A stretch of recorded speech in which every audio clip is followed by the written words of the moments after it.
likely to be eaten.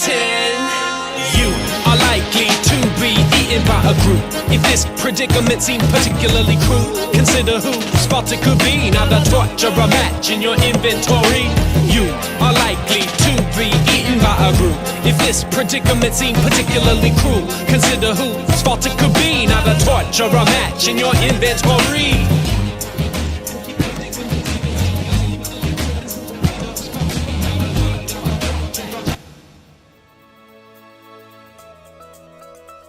It's a good mix of programming and story. And the Infocom games blended those two things really well. Craftsmanship was leaps and bounds ahead of what anybody else that I was aware of in the 80s was doing. It was written by people who knew how to write, they knew how to design a game. They wrote in complete sentences, they knew where apostrophes went. Very professionally done, so I knew that every time an Infocom game came out, it was going to be extremely high quality. If you were going to have a game for a computer, you wanted to have something like what Infocom was doing in the early 1980s. Like just about everybody else, we worshipped the Infocom work and were just amazed by it. And I was amazed by it.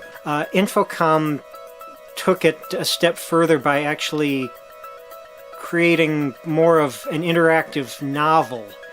I am fascinated by the history. I'm hoping, actually I'm looking forward to finding out more about it. When it started, basically 7 people got together and said, let's do a company.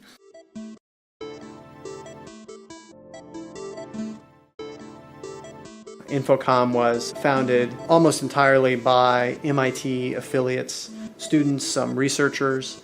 The dynamic modeling group was the main source for that startup. Infocom wasn't founded, as I understand it, to be a games company. The people founding the company wanted a name that would fit all types of software. They weren't just intending to be a games company, and I'm sure if they were, they would have had a much more interesting and entertaining name. They were going to do something that involved taking what they knew, what they had done at the Institute, and commercializing it and making some money off that. But it wasn't clear what that was going to be. And then there were some meetings where it's like, okay, we have a company. Now what do we do? To the best of my recollection, lawyers taught me to say that, I thought it would be a software development house that could succeed on a small scale, at least. So we talked about various projects, document tracking in an insurance company, calculating nutritional content of foods and meals for somebody who had to keep track of that. And I'd say, because I'd spoken to Joel, and Joel and I would say, we can do Zork. This is very popular, on the ARPANET. We think it would make a good game, but it's going to take a bunch of work and this and that, and a lot of tools. And everyone goes, oh, that would be a great start. Among computerish jargon or just where we were, it was sort of an exclamation like, Zork, this has happened or something.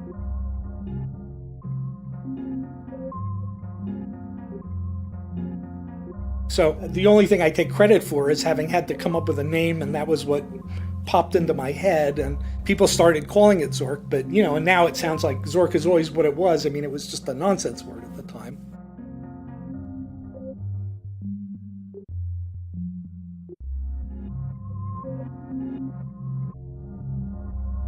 The thing that got me interested in doing this in a literary way as well as a technical way was that I have been, a voracious reader.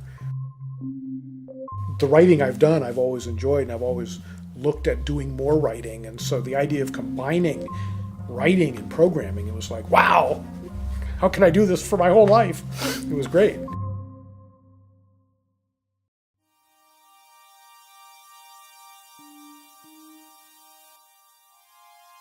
I was working in a lumber mill, and I saw an ad in the paper for game tester for Infocom, and I had played their games before.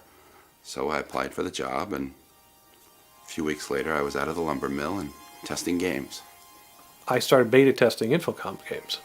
we just kind of naturally got into this rhythm where it made sense that I should maybe come up and start doing some microcomputer work for Infocom, because they didn't really have a microcomputer division.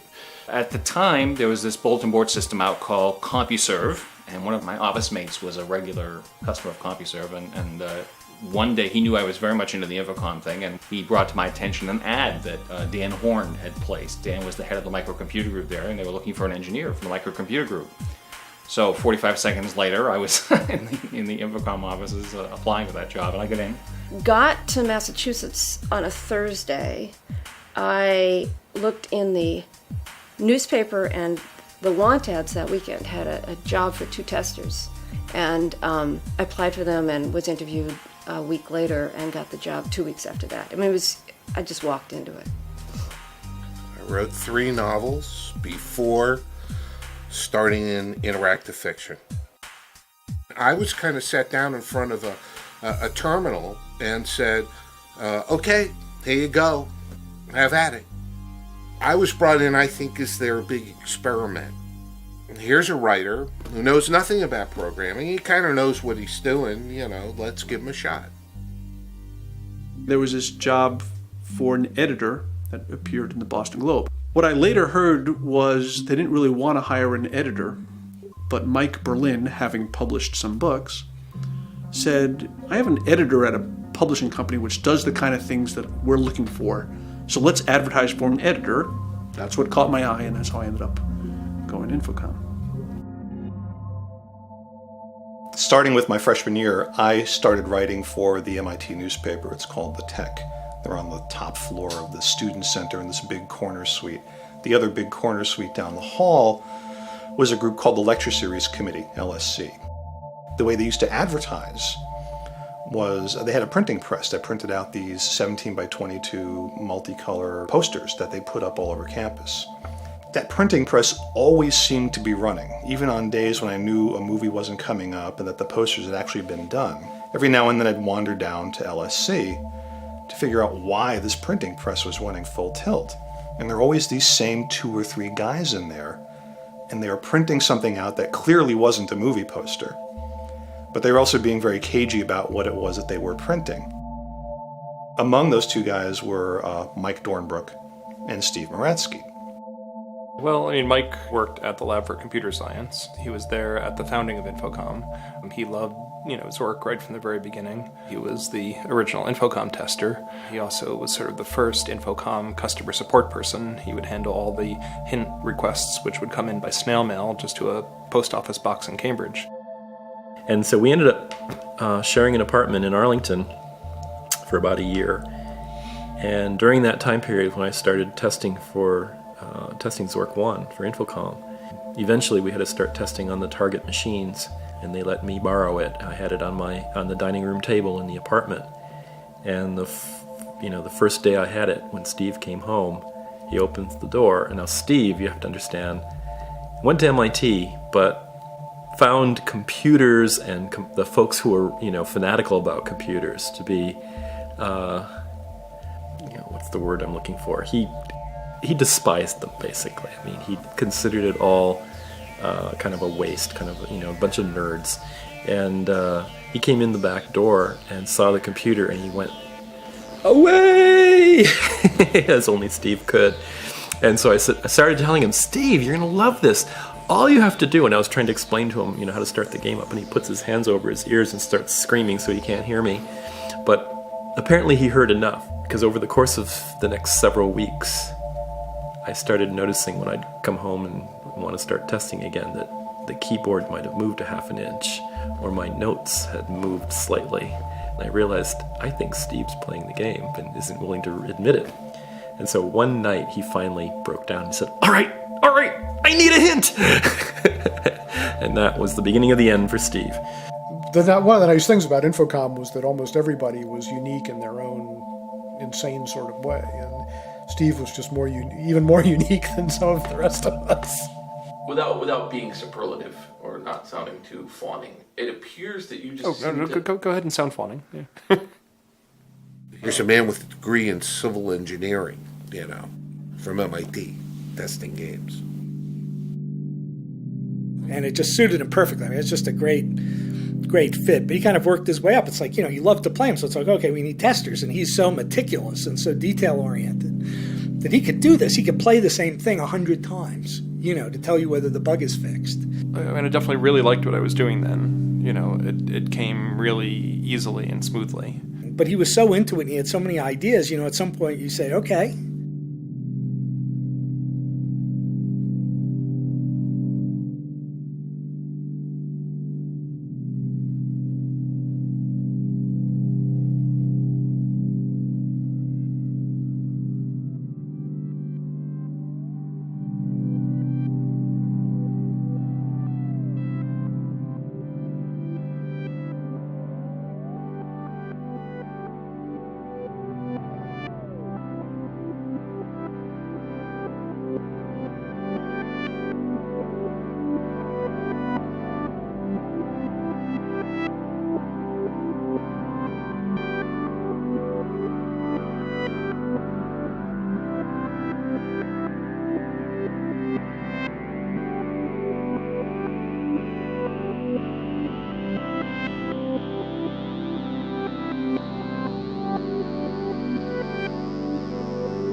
We were doing so much more than any other entertainment product on those machines. We were providing so many more hours of entertainment. When we were in Infocom, we knew we were making product, but we were very excited about the product we were making. The goal was to create something different and new and exciting, something nobody had ever seen or experienced before. The Infocom games lasted a few years on the shelves, partly because our return policy didn't let the dealer send them back, but also because text is timeless. I mean, if prose doesn't go out of style. In the initial mailing list we had, I think 10% of the addresses had MD in the name. The folks who owned a personal computer in 1979, 1980 were a fairly wealthy crowd. Most of the games cost between $40 and $50 at the time. And in today's dollars, I guess that makes it quite expensive. But the goal for your $40 was to get 40 hours of entertainment. Most people didn't solve most of the games. There are people that have 10 of them and not have completed any of them. Mike Dornbrook, the marketing guru there, a very clever fellow, put together a survey, and he asked people, how many Infocom games have you bought, and how many have you played, and then he asked how many have you finished. And turns out people have never finished many of them. They just like to own them. For the first several years of Infocom, all of those kind of groundbreaking packages like Deadline or Starcross, which was the game that was packaged in what looked like a white UFO, or Suspended, which was the package that had kind of a death mask built into it. Those packages were all done by a company called GR in Watertown.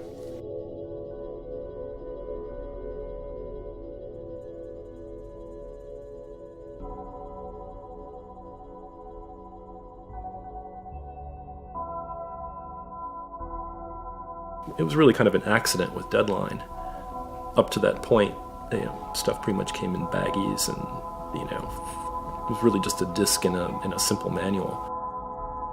Mark and other people at Infocom were very enamored with a series of books many decades ago, maybe even as early as the 1920s. There were these interactive books, really. A whole bunch of clues, a whole bunch of materials that creates essentially a puzzle that you solve. A portfolio of, kind of what a detective might be handed to try to solve a crime that you were just expected to sift through, study, and put together your own hypothesis on who did it and why. And he had played a couple of those, and he started thinking about doing something like that for Deadline and actually providing a bunch of additional materials in the package. And so they put all the police reports and all of the evidence that was found on the scene or whatever in a police dossier, and added another $10 to the cost of the game, and had a much more interesting looking, product in the store, and it sold like crazy, and people loved it. To have a game with such elaborate packaging as Deadline was just a huge breakthrough. I would say it's a toss-up between either the star-crossed saucer or the suspended face mask. Just because it was completely unlike anything else that had been done at the time, and really there isn't anything else that has been done since. The problem they ran into with that is retailers hated those huge odd-shaped packages because, they're hard to display on a store shelf. So like when Starcross came out, there were stores that hung them from the ceilings all throughout the store. They were floating in the air, flying saucers, and people who would do really elaborate stuff with the boxes when they first launched. But the problem was, like 3-6 months later, they didn't know what to do with them. And so we came up with the book style package that allowed us to still have room for interesting stuff, but would solve many of the problems at retail in terms of how they were shelving them. So it was kind of a compromise. Dornbrook gets, I think, good credit for taking just a uniform box, but making it work, having it browsable and seeing the feelies. Given that he standardized, given that we standardized the packaging, did a pretty good job with that. Once I got there, I'm like, crap, I need to learn these games because these guys are all talking about, this puzzle and that puzzle, and they know what they're talking about, and I don't know what they're talking about, so I guess I better learn. So after putting in a day at the office, I'd go back to the office on my VT100, and my wife would come along, and we'd bring her Chinese food or whatever, and we'd play the games and have a great time. But, my folks coming up saying, so what do you do for a living? Well, come on, let me show you. And so, I remember my mom and dad, they're 60 years old, and they were all playing Witness together, and it was a lot of fun. It was just great.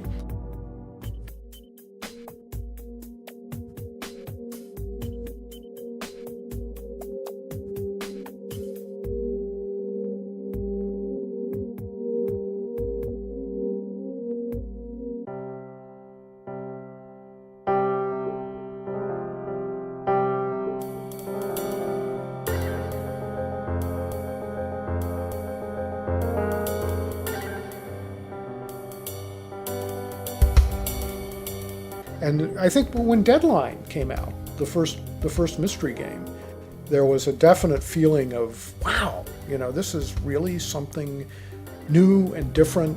But what really got me turned on was Deadline. So that just blew my mind. I can relive this story over and over. And eventually, by looking at it from different angles and connecting the dots, then I could find out what's really going on. A lot of people consider Deadline to be just a big thing, in the sense it was the first time anyone had tried to make a story in a traditional genre. I mean, something that wasn't just the fantasy, a D&D style thing. You could sort of sit in one place and people would come and go and things would happen. And I love that idea that the world was alive. There were games that, at the time they were being written and tested, everybody in the company got excited about and realized that this was a special game in one way or another. For example, one would be Trinity. Casting around for an ambitious idea, and I had this idea of a historical game based on the testing of the first atomic weapon. The subject matter I found really interesting. It's a very important part of 20th century history, one of the most important moments, arguably, and it just had a lot of dramatic potential, I thought. It came out just right after the Commodore 128 came out, and Trinity was virtually the only game made that was actually designed to support the Commodore 128 in native mode. And so everybody who bought a Commodore 128 had to buy Trinity. And as a result, the sales were fairly respectable as a result of that lucky coincidence. I don't remember the exact course for all the other first-time writers, but essentially it was sort of, I'd like to do a game of this general kind, and they would pitch it, and people would say, hey, that sounds like it might be cool, and so off they'd go. I should say what I was trying to do with Plundered Hearts was have a way you could play it just as an adventure, and then a way you could play it as a romance. In retrospect, when I saw Pirates of the Caribbean, the first movie, I thought that's what I was trying to do. That movie is what I was trying to get my game to play like, that whole experience. It was a surprise when 10 years later, I'm in graduate school in Minnesota and somebody, a high school or a college kid, knocks on my door and says, "Are you the Amy Briggs? I played Plundered Hearts in 5th grade. It was my sister's game, but I played it with her." I always make clear that the guys were only playing it because it was their sister's game. I guess it was after Moon Mist, I got a card that said, "I'm a writer." From the Mystery Writers of America. I got a membership. That was fun.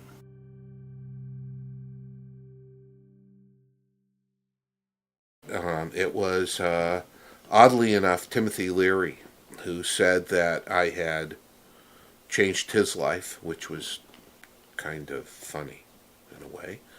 He had played Suspended and was completely overwhelmed by the way the characters split reality into 6 pieces. He had not thought much of computers before then, and thought that that product had made computers a reality for him. That's my favorite. Thank you very much, ladies and gentlemen. It's very good to be here. I do need to explain, first of all, that I'm not a graphic artist. But on the other hand, the artists that we use, that we've hired at the Digital Village to do this particular project, the reason we went with Softimage is very simply, we hired the artist we wanted, we said, "What do you want to use?" And they said, "We want to use Softimage." In modern times, I guess was many years ago when I did a version of the Hitchhiker's Guide to the Galaxy with a company called Infocom. Now, He had played one of our games and thought it was really neat and wanted to meet us and wanted to get involved and wanted to do a game. He approached us. We never approached him. I happened to be walking by the front door when he came in, and unescorted, and no one there to welcome him. And I had to ask who he was, and he told me, and I said, "Well, you probably want to go and talk to Joel or Mark or somebody."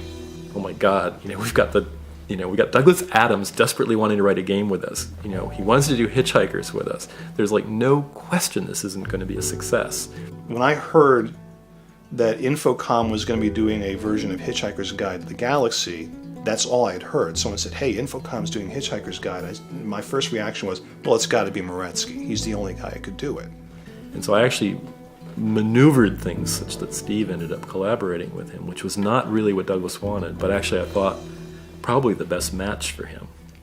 Douglas was a big technophile. He was, a game player himself. He'd played Suspended and liked it, and so it was not a match that required a lot of work to bring to fruition.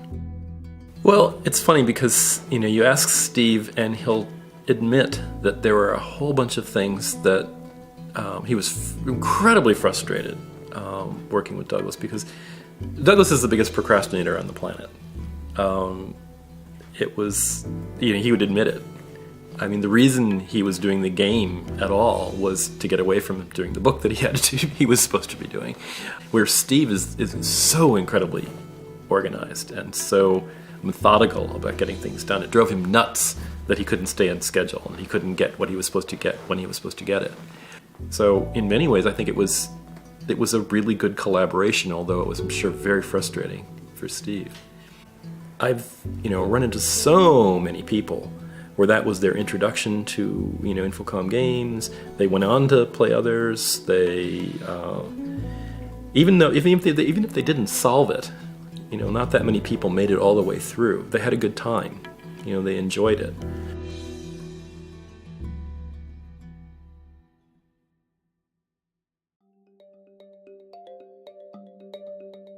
Again, from my experience from within, the whole company, we were all very young. We weren't married, we didn't have kids, and we were starting out, and everything was fun and new. As a younger person, just all of these great, nice adults, which is, I don't even know if I want to call all of them adults. Most of us were single. We would just live there. It was our home and our family as well as our workplace. I'd get into work to test, at 9:30, 10. I'd work till 6:30 or 7, and then I'd work on the game for 2 or 3 hours. Go out to dinner with somebody, else who was working late, come back. The company was open and there all the time. And then I worked all weekends. When I was sort of actively in the mindset of I'm going to become an imp, I have to do this, I was getting up at 6 in the morning and coming in Saturdays and Sundays too to write my game on the weekends when I wasn't working. Every Friday, Uno Fest, which caused more and bloodier battles than you could have possibly imagined. Everybody was very bright, all right? And bright in all sorts of ways, not just about the computers. Bright, well, compared to me, high verbal acuity. It was a supportive atmosphere. I don't recall, I know there must have been fights between imps, and I know that there were fights between imps, but I don't recall among us, except sort of supportive. Stu was the person I go to for parser stuff, Loveling for really complex stuff in programming, Steve for real questions for comedy, how to make something funny, or just how to get out of a pickle in the story.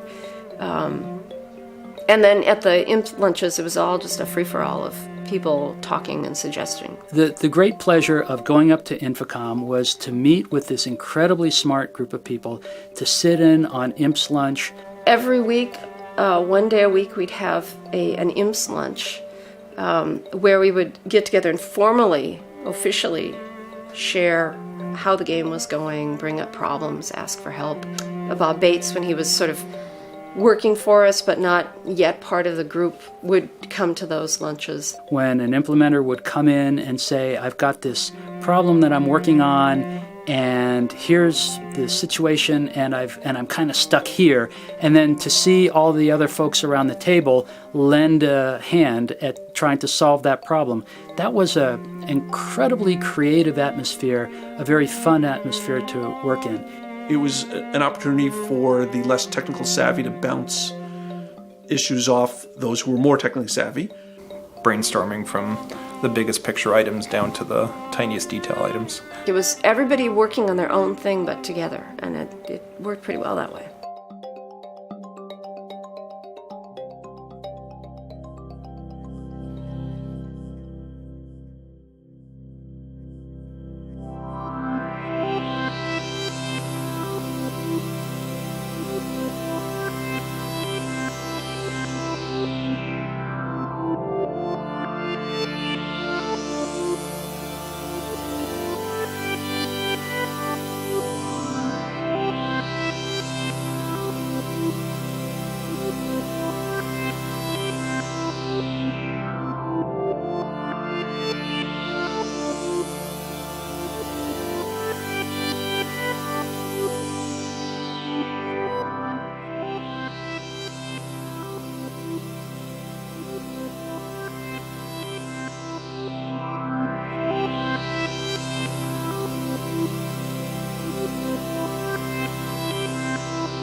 We did get a visit from the president of Simon & Schuster.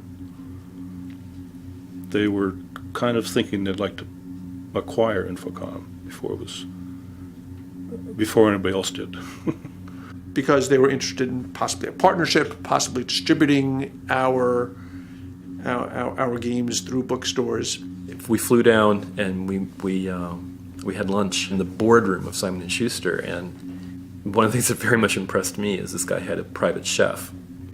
So they wanted to buy us. And they were part of Gulf and Western. They made an offer in late '84 of $28 million to buy the company. Now at the time, the board was thinking the company might be worth around 10. And So obviously, most people would think if you offer almost 3 times what you think the company's worth, you might take that seriously.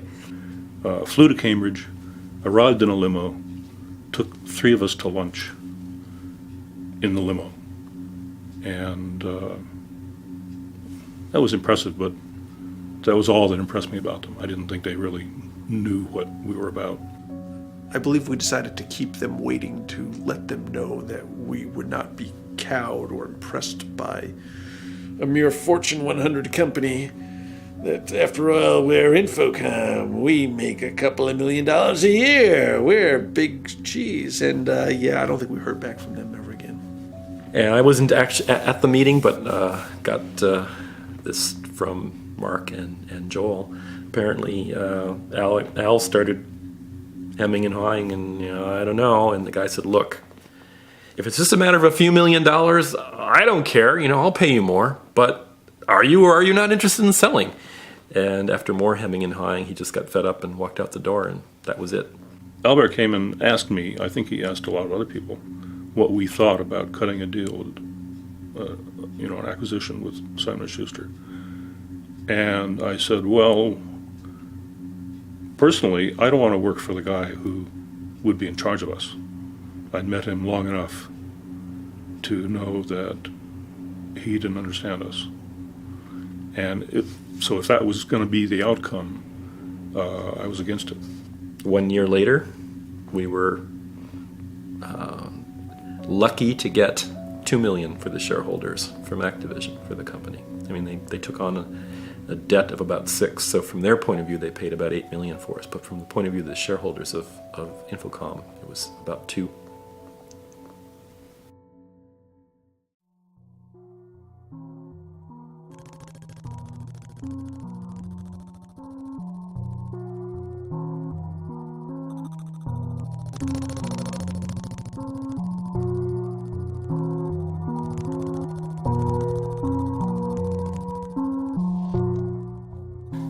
You mean Tombstone?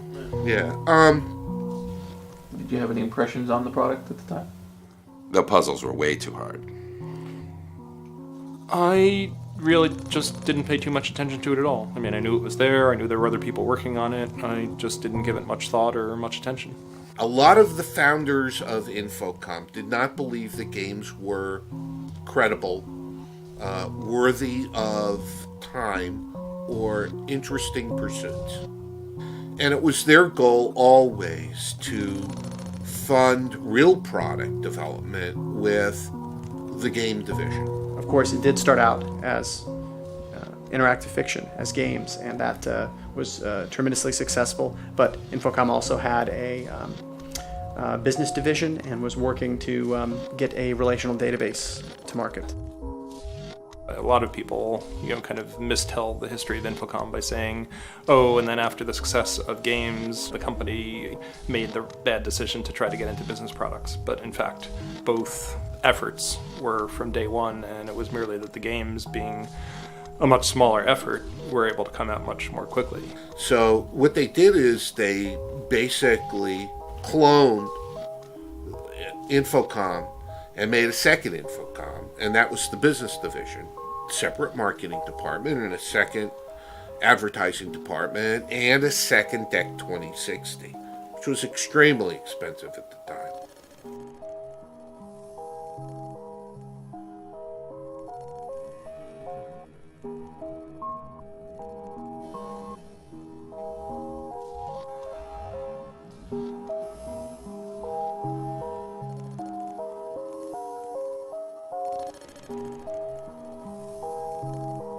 That was a tough one. I mean, I'm sure this makes a great, business school case study. I mean, there are a lot of problems. I mean, fundamentally, Cornerstone is a terrific product that came out before its time.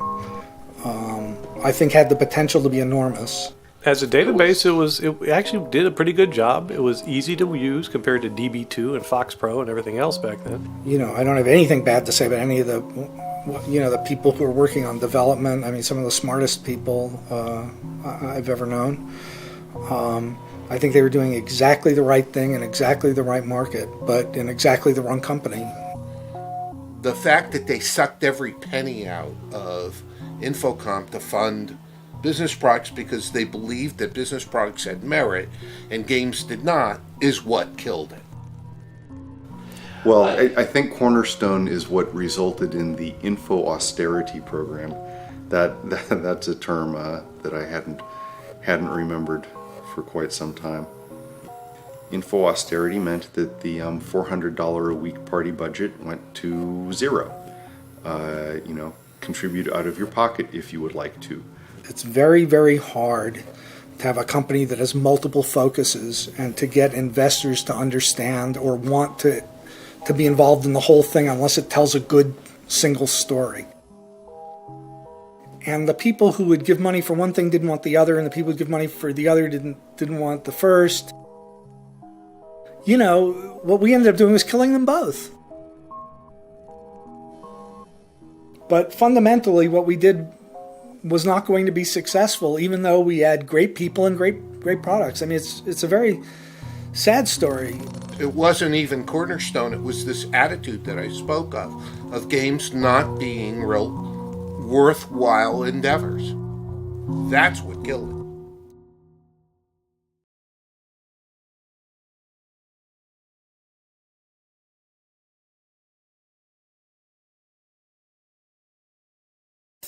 I mean, that did take on a life of its own. I'm not really sure how it started, but when Activision bought the company, we had a wedding.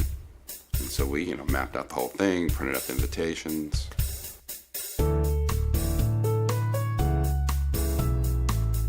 Well, at first the buyout looked promising. Activision under Jim Levy, who was the president when he took over, was a fairly benign guy. He had a taste for kind of quirky, interesting games. He had shown that by some of the things he had recently published, like a poetry processor and little computer people and weird kind of stuff like that. So he seemed like a good match. And so at first it looked like we were going to be okay. When we were bought by Activision, I remember how disheartening it was having this summit at some rather dreary hotel in Cambridge. We're sitting around in a big U shape, and one of the heads of Activision, he said, "Our motto is, if you can't be best, be first." And you could just see all the Activision people nodding their head, yeah, if you can't be best, be first. And I remember all the Infocom people kind of looking at each other going, that doesn't sound good for us. The former board was not the board anymore. There was just whatever minimal number of directors was required, and they were Activision people.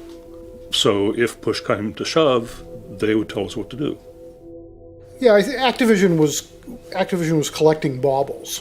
My understanding, which I think everyone's understanding is partial, but my understanding is they made a ton of money in the cartridge video game industry, which then collapsed.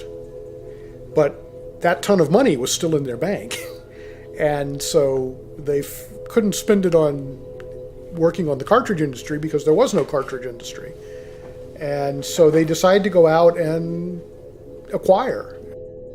Less than a year after we were acquired, Jim Levy, who had been instrumental in wanting to acquire us, he left. But Levy didn't last very long. He was replaced by, what was his name? Oh, yes, Bruce Davis, who was one of the members of Activision's board who was against the acquisition of Infocom and felt that the company had paid too much and actually sued the founders to get some of the money back. And the new management seemed to be, one of its goals seemed to be to prove that they could do better, that Jim had made mistakes and that they could correct them. So if Infocom was one of those mistakes, then they would be rigorous with us and make sure that what could have been a bad investment would turn out okay if they were in charge.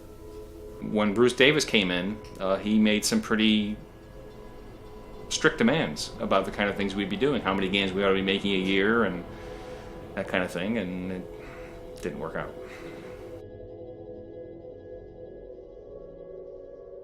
By the time I left in '88, it was clear that, the arc was heading downward.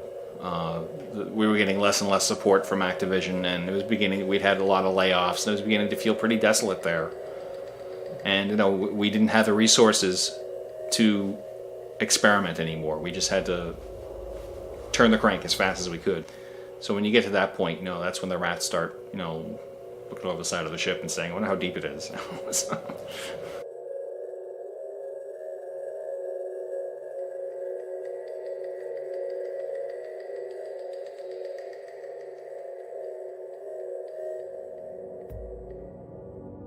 May 3rd, 1989, it was announced that, quote, Infocom is moving to California, unquote. This is in a company meeting. And I remember letting out a laugh at that saying. I knew it was impossible to move the concept of Infocom anywhere else. But yeah, that's when I was laid off. And I didn't leave Infocom on particularly good terms, so, I wasn't sitting there going, oh my gosh, what's going to happen to them? I think it was so intimately tied up with Infocom's acquisition by Activision that it took a long time after that. The Activision had managed to mess things up so badly from our point of view that the fact that the industry as a whole was having problems was something that we didn't begin to actually get until a little bit later.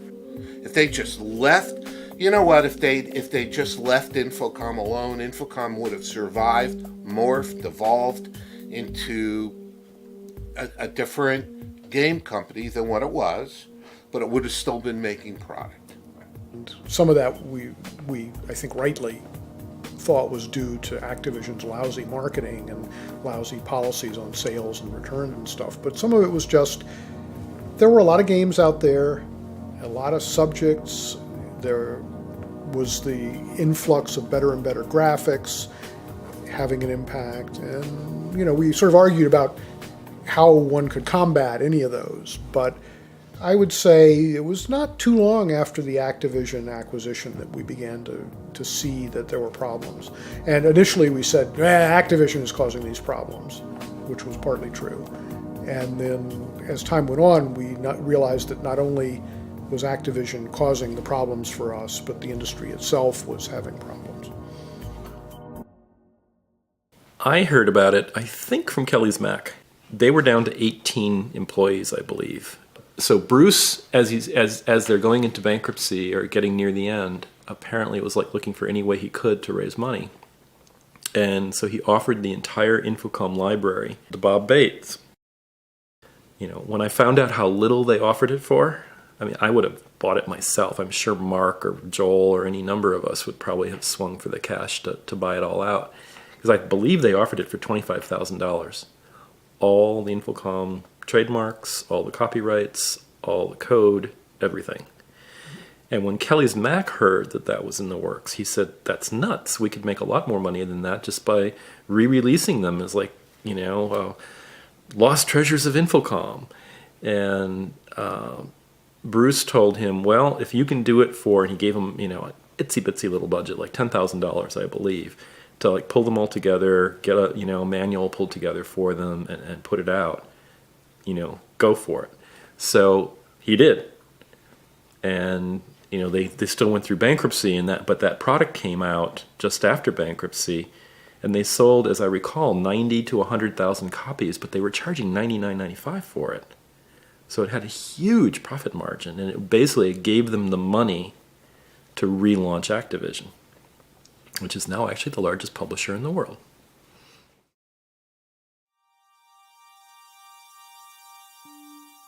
Oh, I'm always looking for another Infocom. I know the other implementers are too. If we could find a way to bring back what was really important about Infocom, I'm sure we would. Sometimes, though, I think it's because we won't give ourselves permission to do it. It'd almost be a sacrilege to try and revive it or something. But I would jump instantly at a chance. But yeah, everyone I talked to was like, yeah, there'll never be another one of those. When something dies young, you've got the Jimmy Dean,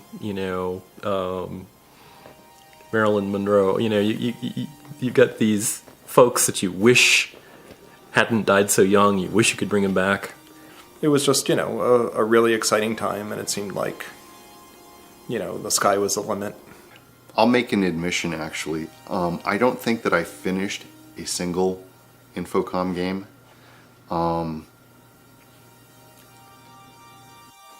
In the last 22 years, I've gotten one email. So. Was it a good email? He sent me a copy of Hollywood Hijinks and wanted me to sign it. But that's it.